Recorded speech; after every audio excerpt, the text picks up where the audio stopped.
Hola, buenas. La verdad que coincido con ambos en que su labor es muy difícil. Yo no quisiera estar en su lugar. Bueno, yo, como he dicho antes, soy madre de una hija con diversidad intelectual. Yo voy a utilizar el término diversidad intelectual, no discapacidad, porque ese es el gran error. Y cuando les oigo hablar, yo, aunque veo que ustedes son de lo mejor que nos encontramos a diario en la otra parte, para mí, mi hija, que tiene una diversidad intelectual, que seguramente, bueno, para muchos está valorada con un 90 y tantos por ciento, o sea, para la mayoría no tiene capacidad absoluta para nada, pero bueno, yo tengo una visión diferente, ¿no?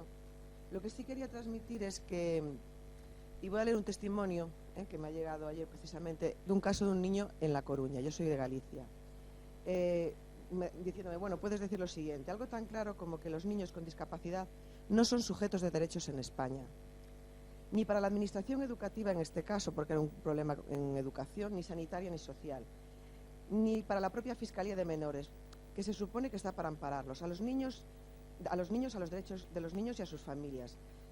A veces se encuentran las familias con que van a la Fiscalía con un parte médico, con un intento de suicidio de su hijo, y 15 minutos después de salir del colegio, y que las conclusiones del fiscal, que promueve el fiscal, es que lo desescolaricen. Y todo esto por una mala praxis educativa. O sea, la responsabilidad cae en el niño, no en los que supuestamente deben de velar por esos derechos. Y que el propio juzgado, cuando denuncias, ni siquiera abre una investigación de oficio, porque es un menor. Y sino que se resuelve todo como una discrepancia administrativa, porque ante todo es un intento de suicidio. Que hay muchos niños desamparados por falta de formación, por falta de intervención social con sus familias, y que la administración prefiere mirar para otro lado, y la propia familia de los menores, hasta que terminan ingresados en hospitales psiquiátricos en el mejor de los casos. Y hay un caso muy significativo, y viene, bueno, apunté un poquito así porque yo no soy experta en derecho, pero que es el artículo 510 del Código Penal, que habla de los delitos de odio. Y por la experiencia que llevo años trabajando, ayudando a personas con discapacidad, sobre todo niños, en el ámbito educativo sobre todo, se está fomentando un odio hacia los niños. Por eso que ustedes, de alguna forma, les hacen entender los problemas de conducta. No es un problema de conducta, es un problema de comunicación. Es un problema de que hay diferentes lenguajes. Y uno de los lenguajes, como el inglés, el francés, la lengua de signos, el braille, da igual. El sistema de comunicación de un niño con diversidad funcional, intelectual, es diferente. Entonces, al carecer de ese sistema de comunicación, imagínense ustedes que mañana los dejan en Marte y que hay una población de marcianos, ustedes se encuentran mal y nadie entiende su lenguaje. ¿Cómo actuarían? Pues mira, yo es que si tengo un dolor de barriga muy intenso, un cólico nefrítico, pues me cogería al primero de turno y diría, o me atendéis, o si no, pues reaccionaría pues de esa forma, ¿no? Entonces, yo no creo que sean problemas de conducta, sino de falta de accesibilidad. Y hay un caso en Málaga, una niña malagueña, que en su momento, esto lo voy a decir después en mi intervención, pero como ustedes seguramente que ya no estén, y uno es magistrado y otro es fiscal, sobre todo de la Secretaría General del Estado, y es donde me interesa que llegue. Es una niña de Málaga que tiene autismo, tiene un autismo pues que saca muy buenas notas. Buenas notas para el sistema ordinario, porque a lo mejor si existiera otro sistema también sacaría muy buenas notas, para lo que se lo denomina normal. Esta niña, los padres desde el principio demandan unos medios y unos recursos y una intervención, por escrito, todo está documentado, pero se le deniega en todo momento. La administración no facilita esos medios. Llega un punto en el que, no sé, a principios de este año, yo no lo sé, en mayo, en marzo, no sé exactamente la fecha, los padres de compañeros de la niña inician una huelga. No llevan a sus hijos al colegio durante 3 días, pero no se lo comunican a la familia de la niña. La familia de la niña se entera por los medios de comunicación, sale en prensa, y la tipifican como una niña agresiva, con problemas de conducta, en fin, etc, etc, etc. ¿Qué ocurre? Que la familia, claro, ante esa situación, pues lo que hace es iniciar un procedimiento pues, judicial con su abogado. Entonces, el propio fiscal jefe abre de oficio una investigación, pero no ve delito. A esta niña, los propios compañeros No sé, bueno, Nacho antes dijo que cree en las buenas intenciones, pero yo no creo en las buenas intenciones de la administración, lo siento, porque lo he vivido en primera persona, con mi hija también. Porque no quieren que estos niños estén en los colegios ordinarios, quieren que estén en centros de educación especializados.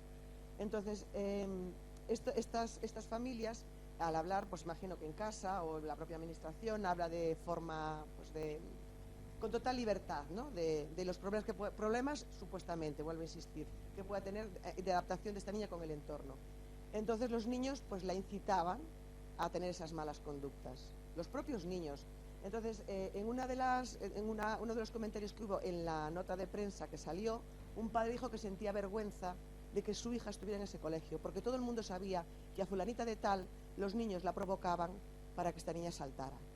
Entonces inician esa huelga, la niña es consciente de todo, porque evidentemente son muy listos, y ¿qué hacen? Bueno, se denuncia ante la Guardia Civil, se le da traslado de investigación al juzgado de menores porque había menores en medio. El juzgado cierra y traslada al juzgado de adultos, porque puede haber adultos también implicados y puede haber cometido algún delito. Esto cae en el juzgado número 1 y el juzgado número 1 lo archiva, porque no hay indicio de delito, según el juzgado.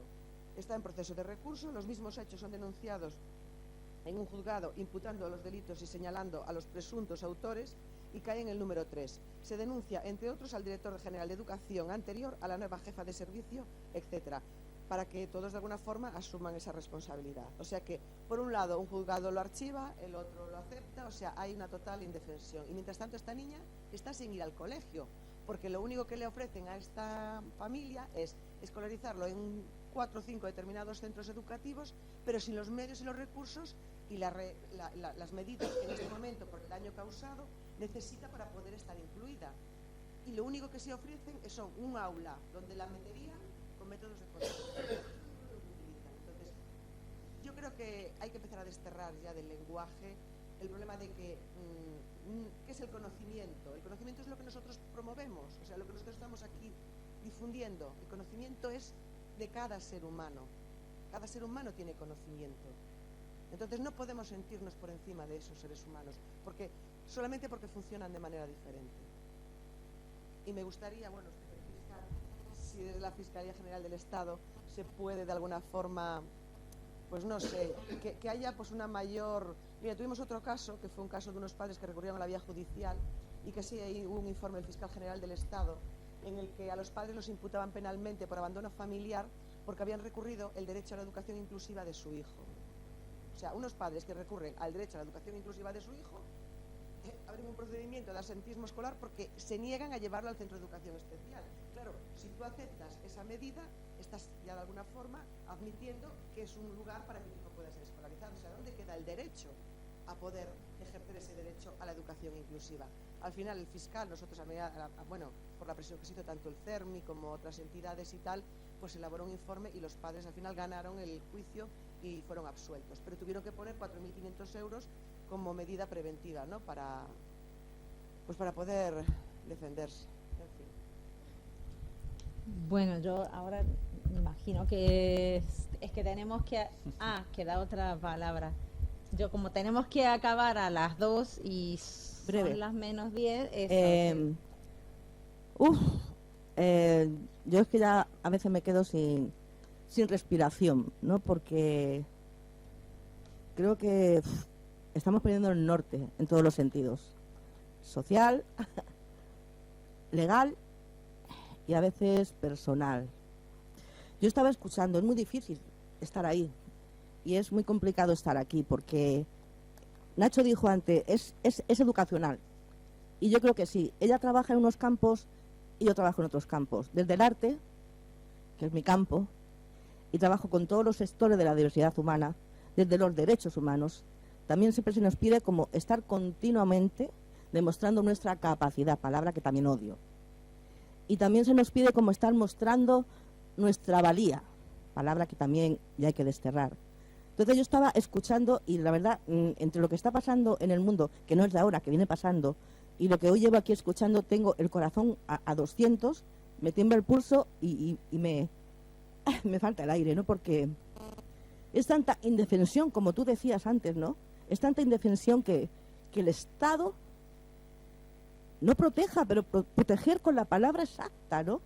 con la ley exacta. Entonces, ¿quién educa a quién, no? Porque estos padres que luchan por una educación inclusiva, a la vez son acusados por el Estado. Y los otros, que también vulneran los derechos de las mujeres más que de los hombres, que son violadas, atacadas y a veces silenciadas porque ni siquiera pueden hablar, también son acusadas. Entonces, ¿dónde está la locura para ya parar y crear? Hay que crear leyes nuevas, hay que derribar leyes, hay que crear otras, ¿qué hay que hacer? Porque a mí ya la sinrazón humana de lo que está pasando actualmente, tanto aquí como fuera de estas paredes, ya es como... no lo sé, es muy difícil estar ahí. Entonces, ¿quién educa a quién, no? ¿Y dónde está tanta indefensión? ¿Dónde nos podemos amparar ante ello, no? Bueno, ahora no sé quién de los dos quiere comenzar. Rápido, sí, rápido por la hora, me imagino, ¿no? Por una pregunta muy concreta, los tiempos en el proceso, como consuelo, deciros que el anterior cuadro que yo tenía y que utilizaba en mis anteriores presentaciones, la ratio de duración estaba en torno a 10 años. Es decir, que hemos bajado a la mitad. Sí, esto es un despropósito, porque si la ley dice que es preferente, aquí hay un problema añadido, y es que normalmente la justicia es lenta y tarda unos tiempos, pero aquí deberíamos tener la reflexión de que la persona afectada es un niño que tiene 6 años. Y claro, no es lo mismo 6 años de vida, 7, 8 años, que cuando uno tiene 40. Con 40 años igual puedes esperar hasta los 50, pero con 6 años es una desproporción, ¿no? Eso en cuanto a los tiempos. Luego, bueno, entrar en casos concretos desde un foro de esta es muy difícil, ¿no? Y generalizar es todavía una situación que no me gusta.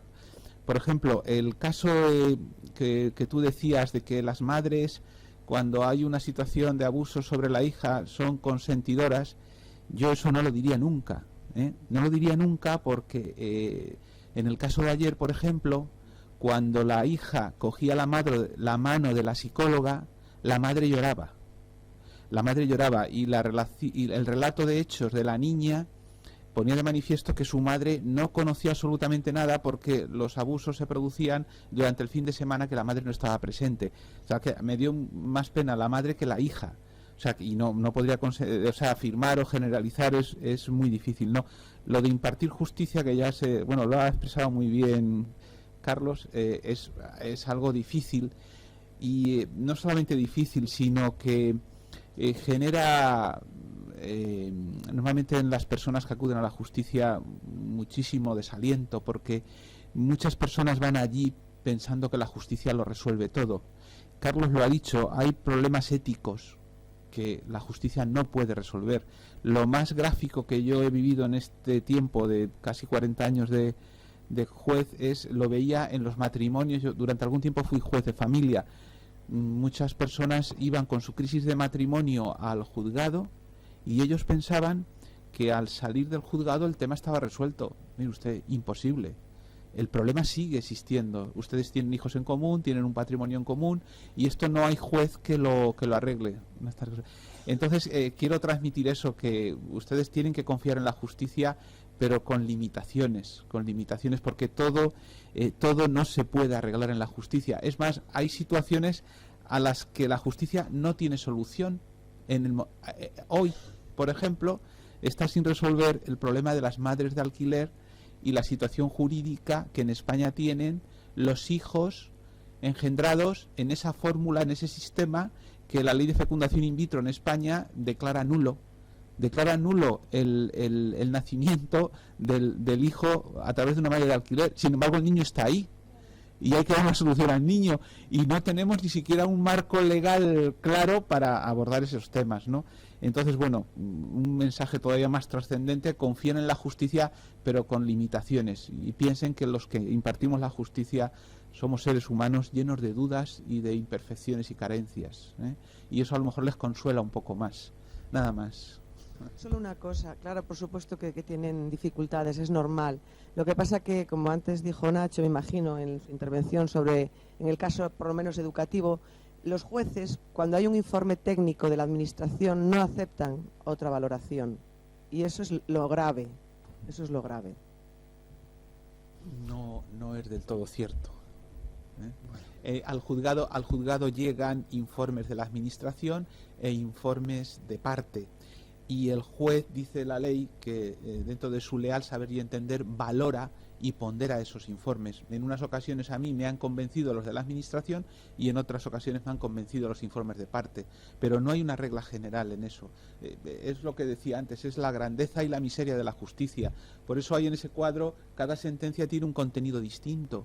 Bueno, pues porque es lo que hay, pero esto sucede en España y en todos los países que tengan sistemas jurídicos serios. La justicia es eso, es la interpretación que hace un ser humano de un conflicto que tienen otros seres humanos. Nada más. Bueno, yo voy a intentar rápidamente también responder a 4 cosas. No he querido decir en ningún momento que maternidad y discapacidad sean cosas opuestas, todo lo contrario. Yo he tenido casos de matrimonios que además el problema para el que me planteaban es que no les permitían casarse. Y efectivamente han funcionado muy bien y además llegaron, una vez tuvieron el primer hijo, hicieron un sistema de planificación en el que además era completamente justo. ¿Por qué no es el varón el que se esteriliza? Que es muchísimo menos invasivo que la otra. Fue así. Que hay que tratar las alternativas, por supuesto. Lo que pasa es que aquí los casos que estamos tratando son personas con una discapacidad profunda, son realmente incapacitadas, no tienen consentimiento, y lo que se está valorando realmente es que en muchas ocasiones los padres al final deciden no llevar a los hijos a los centros en contra de su propio esto para intentar evitar que tengan relaciones, con lo cual estamos generando un problema añadido. En cuanto a la lentitud del proceso de adopción, es verdad, o sea, y además lamentablemente si usted se fija las estadísticas revelan que la adopción internacional está creciendo mucho mientras que la adopción nacional está disminuyendo. Es un problema muy complicado y no es sencillo de reducir en un momento. En el tema de la desescolarización, la educación obligatoria, lo primero que le quiero decir es, aunque usted no me conoce, yo he sufrido también el problema. Tengo una hija también con esta cuestión. Entonces, sé lo que es, he trabajado ese tema. Lo que ocurre es que el fiscal no tiene intervención en todas las facetas de este problema. Por ejemplo, usted ha tocado un asunto que era la responsabilidad penal de los que han generado el acto de odio, que hay que desde luego se podría trabajar más. Lo que pasa es que no conozco tampoco los antecedentes, más que lo que usted me ha contado, tendría que tener más información y por supuesto no me puedo poner en el lugar de otra persona que está enjuiciando. Lo que sí que le digo es que el momento en que no me queda claro es por qué no han ido al procedimiento de derechos fundamentales, porque ahí quien decide finalmente es la administración.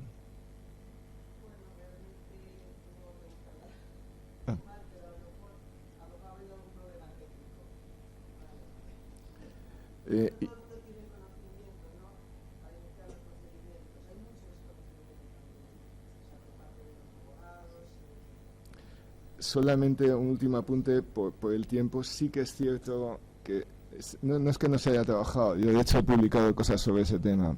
Lo que sí que es cierto es que estamos en un momento de cambio y de transición. Si usted lo ha definido muy bien, perfectamente.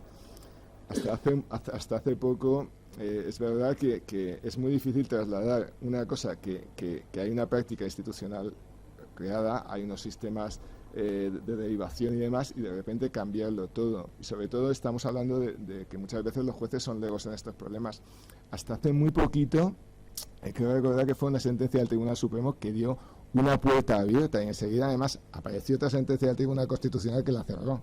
Entonces, estamos en un momento todavía muy de cambio para hacer una transición tan fuerte. Y desde luego, como siempre ha sido esto, ¿cómo se ha conseguido las cosas? Con las asociaciones y peleando.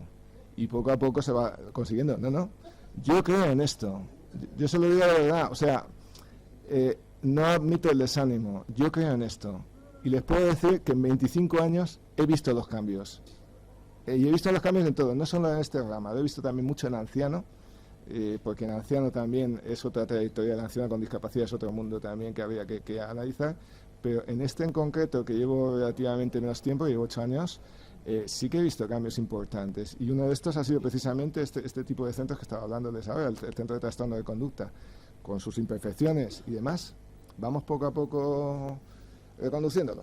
Así que no le puedo decir más que yo también lo he padecido sé lo que me está diciendo y paciencia y lucha, que es la única forma de seguir adelante.